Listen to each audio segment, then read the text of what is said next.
야곱이 일어나 자식들과 아내들을 낙타들에게 태우고 그 모은 바 모든 가축과 모든 소유물 곧 그가 밧단 아람에서 모은 가축을 이끌고 가나안 땅에 있는 그의 아버지 이삭에게로 가려 할세. 그때 라반이 양털을 깎으러 갔으므로 라헬은 그의 아버지의 드라빔을 도둑질하고 야곱은 그 거취를 아람 사람 라반에게 말하지 아니하고 가만히 떠났더라. 그가 그의 모든 소유를 이끌고 강을 건너 길르앗 산을 향하여 도망한 지 3일 만에 야곱이 도망한 것이 라반에게 들린지라. 라반이 그의 형제를 거느리고 7일 길을 쫓아가 길르앗 산에서 그에게 이르렀더니 밤에 하나님이 아람 사람 라반에게 현몽하여 이르시되 너는 삼가 야곱에게 선악간에 말하지 말라. 라반이 야곱을 뒤쫓아 이르렀으니 야곱이 그 산에 장막을 친지라. 라반이 그 형제와 더불어 길르앗 산에 장막을 치고 라반이 야곱에게 이르되 내가 나를 속이고 내 딸들을 칼에 사로잡힌 자같이 끌고 갔으니 어찌 이같이 하였느냐? 내가 즐거움과 노래와 북과 수금으로 너를 보내겠거늘 어찌하여 내가 나를 속이고 가만히 도망하고 내게 알리지 아니하였으며 내가 내 손자들과 딸들에게 입맞추지 못하게 하였으니 내 행위가 참으로 어리석도다. 너를 해할 만한 능력이 내 손에 있으나 너희 아버지의 하나님이 어젯밤에 내게 말씀하시기를 너는 삼가 야곱에게 선악간에 말하지 말라 하셨느니라. 이제 내가 내 아버지 집을 사모하여 돌아가려는 것은 옳거니와 어찌 내 신을 도둑질하였느냐? 내가 생각하기를 외삼촌이 외삼촌의 딸들을 내게서 억지로 빼앗으리라 하여 두려워하였음이니이다. 외삼촌의 신을 누구에게서 찾든지 그는 살지 못할 것이요 우리 형제들 앞에서 무엇이든지 외삼촌의 것이 발견되거든 외삼촌에게로 가져가소서. 야곱은 라헬이 그것을 도둑질한 줄을 알지 못함이었더라. 라반이 야곱의 장막에 들어가고 레아의 장막에 들어가고 두 여종의 장막에 들어갔으나 찾지 못하고 레아의 장막에서 나와 라헬의 장막에 들어가매 라헬이 그 드라빔을 가져 낙타 안장 아래에 놓고 그 위에 앉은지라. 라반이 그 장막에서 찾다가 찾아내지 못하매 라헬이 그의 아버지에게 이르되 마침 생리가 있어 일어나서 영접할 수 없사오니 내 주는 노하지 마소서. 라반이 그 드라빔을 두루 찾다가 찾아내지 못한지라. 사랑하는 큰숙가족 여러분, 평안하시죠? 본격적인 봄과 함께 5월의 풍성함이 점점 짙어가는 것 같습니다. 자, 오늘도 하나님의 말씀을 통하여 하나님 우리에게 향하신 그 뜻을 함께 나누겠습니다. 오늘 본문은 창세기 31장 17절에서 35절의 말씀입니다. 자, 20년 동안 외삼촌 라반의 집에서 고생하다가 이제 식소를 데리고 집으로 돌아오는 야곱의 얘기가 오늘 본문의 내용입니다. 자, 아내들을 낙타에 태우고 모든 가축들을 그리고 모든 소유물들을 실어서 가나안 땅 아버지가 있는 이삭의 가정으로 이제 본 고향으로 돌아오려고 하는 이때였습니다. 이때 라헬은 아주 큰 실수를 저지릅니다. 그것은 무엇이냐면 아버지 라반의 수호신 드라빔을 몰래 훔쳐 들어오게 되죠. 드라빔은 개인 우상이죠. 이 우상이 나를 지켜준다고 생각해서 늘 품고 다니던 고대 사람들은 이것은 생명과 같이 귀히 여기는 것인데 라헬은 아버지의 드라빔을 훔쳐서 이제 도망쳐 나옵니다. 몰래 속여서 도망간 야곱, 그 소식을 들었던 외삼촌 라반은 분노할 수밖에 없죠. 그래서 열심히 뒤를 쫓아 7일 만에 야곱의 일행을 만나게 되고 그리고 그 야곱을 꾸짖게 됩니다. 뿐만 아니라 사랑하는 딸들과 손자들을 염려합니다.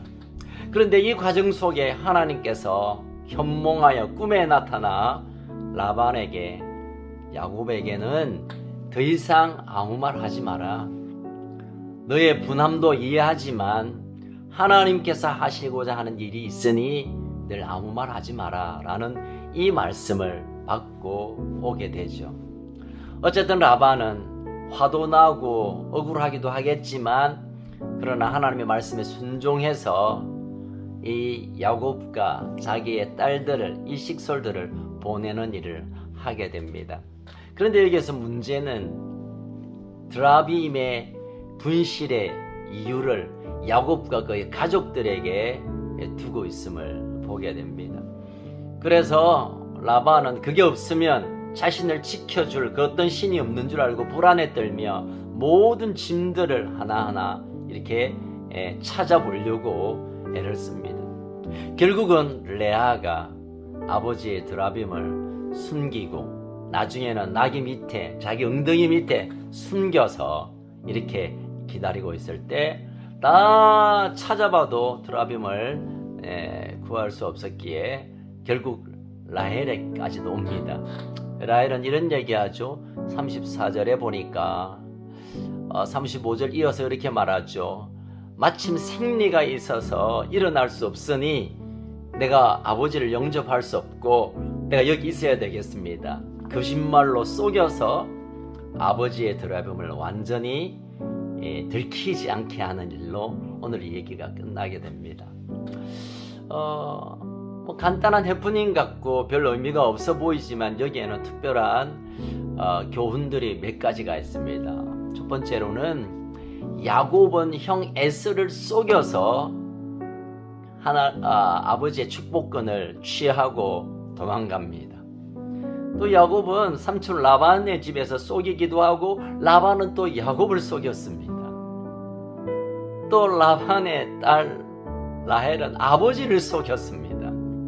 속고 속이는 인생사의 한 그림들을 우리에게 보여주고 있습니다.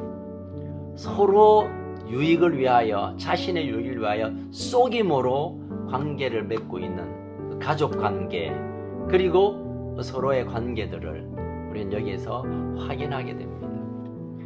가정이 서로, 가족끼리 서로 신뢰하며 믿어주고 받아들여져야 될 텐데 실상 그렇지 못함을 우리가 알고 있지 않습니까? 이 야곱의 집안, 여기에도 마찬가지였음을 보게 됩니다. 자, 그러면 왜 굳이 라헬이 아버지의 수호신 드라빔을 훔쳐왔을까요? 라헬이 가지고 있는 약간의 트라우마가 있습니다. 어쩌면 핸디캡, 자기의 장애, 자기의 마음에 걸리는 게 하나 있죠. 아기를 만들어 놓지 못하는. 지금 이 오늘 본문의 상황, 이제 언니 레아와 여종들과 그리고 가족들이 그 낳은 아이들이 함께 이제 떠나는 장면에 라헬의 마음속에는 그 아픔이 있었습니다. 알다시피 6년 전에 요셉이란 아이를 낳았습니다만은 요셉 하나로도 만족할 수 없었습니다. 그리고 요셉의 이름의 뜻이 뭐냐면 더하다라는 뜻이거든요. 요셉을 놓고 또 더해서 아이를 계속 낳아야 되겠다라는 간절한 바람이 있었습니다. 왜냐하면 그때 이미 여종의 아들들이 2명, 언니 레아로 통하여 6명, 그러니 자기는 더 많은 아기를 갖고 싶어하는 갈망을 라헬이 가졌습니다. 여러분, 바로 이 드라빔이 이 부요 또는 풍요의 다산의 어떤 상징하는 이방신입니다. 아버지의 드라빔을 숨겨와서 이 드라빔이, 이 우상이 나에게 다산의 복을 주기를 기대하는 마음으로 라헬이 이것을 가져왔다는 것입니다. 자, 이 과정 속에서 일어났던 또 하나의 사건이 있죠. 사랑하는 아내 라헬이 아버지의 드라빔을 훔쳐봤다는 사실을 요셉은 몰랐습니다. 32절에 보니까 몰랐다고 했습니다. 모르니 삼촌이 와서 야, 드라빔이 어디 숨겨놨어 하니까 그럴 리가 없다고. 그러면서 이 요셉이 내뱉은 말이 있습니다. 32절에 보니까 외삼촌의 신을 누구에게서 찾든 그는 살지 못할 것이다. 다시 말하면 만약에 외삼촌의 그 드라빔을 숨겨온 우리 가족이 있다면 누구를 막론하고 죽여버리겠다라고 자신있게 약속했는데 그 주범이 가장 사랑하는 라헬이었다는 거죠.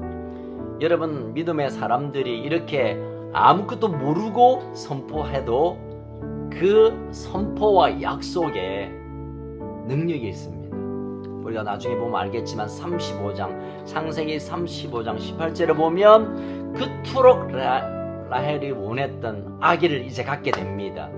아들을 낳았는데 이 아들의 이 메노니, 그러니까 슬픔의 아들이란 이름으로 그 아들의 이름을 부르면서 숨을 걷게 됩니다. 거두게 됩니다. 노중에서 불쌍한 죽음으로 그 라헬의 슬픔의 사건이 일어났습니다. 그슬로 올라가면 그의 사랑하는 남편 야곱의 선포가, 야곱의 약속이 그대로 이루어지고 있다는 것을 나중에 우리가 확인하게 될 것입니다. 자, 오늘 이런 얘기들로 본문이 기록되어 있습니다. 쏟고 쏘기는 세상 가운데서 우리가 하나님의 말씀에 신뢰를 붙들어야 쏟지 않고 진리 가운데 든든히 설 수 있는 것입니다. 또 한 가지는 우상에 의존해서 내가 무언가를 기대하는 것은 얼마나 어리석고 얼마나 불쌍한 일인가를 알게 됩니다. 그리고 믿음의 사람들의 한마디 한마디의 선포가 얼마나 무서운 결과가 있는지, 할 수 있으면 축복하고 할 수 있으면 우리가 사랑하고 격려해야지 우리의 입술로 저주를 흉내로도 내서는 안 될 것입니다. 자, 오늘 이야기의 결론은 그렇습니다. 이런 쏟고 쏘기고 그리고 뭐 이 우상의 얘기 그리고 막 이런 복잡한 과정 가운데서도 하나님은 라헬을 지켜서 들키지 않도록 지켜 여전히 하나님의 역사를 이어가신다는 사실입니다. 우리가 볼 때 야, 뭐 어디 소망이 있냐, 야, 온갖 악한 것이고 더 이상 기대할 것 없다라고 보아지지만, 그러나 하나님은 하나님의 계획을 가지고 하나님의 시간을 가지고 몇년이 그 역사 가운데 이끄신다는 사실을 오늘 본문에서 우리가 깨닫게 됩니다. 사랑하는 근속가족 여러분, 특별히 5월은 우리가 가정을 좀 깊이 묵상하며 가정을 하나님의 천국으로 만드는 일을 우리가 도전하고 있습니다. 여러분, 가족끼리 거짓말하지 마시기 바랍니다. 속이는 일 하지 마시기 바랍니다. 그리고 할 수 있다면 축복의 말, 위로의 말, 격려의 말로 저주의 말을 끊으시기 바랍니다. 그리고 우리의 상황이 우리가 기대하는 것 같이 잘 진행되지 않는다 하더라도 하나님은 우리 가정을 끝까지 붙들고 가신다는 소망으로 이 5월 한 달을 보내었으면 좋겠습니다. 함께 기도하겠습니다. 살아계신 하나님 아버지, 이제 야곱이 본향으로 돌아가는 걸음 가운데 참 씁쓸한 인간의 쏟고 속이는 인생사의 얘기가 드러나고 있습니다.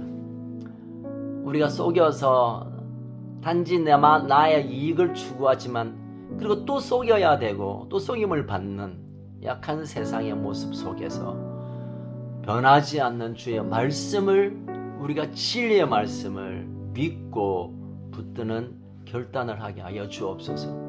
하나님 아버지, 야곱의 열받고 선포했던 것이 사랑하는 아내에게 그 일이 일어난 것을 보면서 우리가 어떠하든지 간에 저주와 또는 악한 말로 쓰임받지 않도록 하나님 우리의 입술과 우리의 마음을 지켜보아야 주옵소서.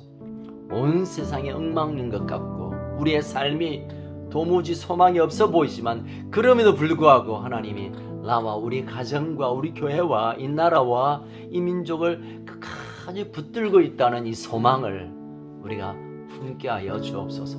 이 5월 한 달 더 깊은 가족 간의 사랑이 흘러넘치고 하나님의 붙드시는 손길을 경험하는 복되고 풍성한 이 한 달 되게 하여 주옵소서. 주님 감사합니다. 우리가 그렇게 쏟고 속이고 거짓으로 살지만 그럼에도 불구하고 우리를 붙드시고 또 인도하시는 그 사랑에 감격하며 사는 한 날 되게 하여 주옵소서. 감사드리며 살아계신 예수 그리스도 이름으로 기도하옵나이다. 아멘. 오늘도 승리하시기 바랍니다.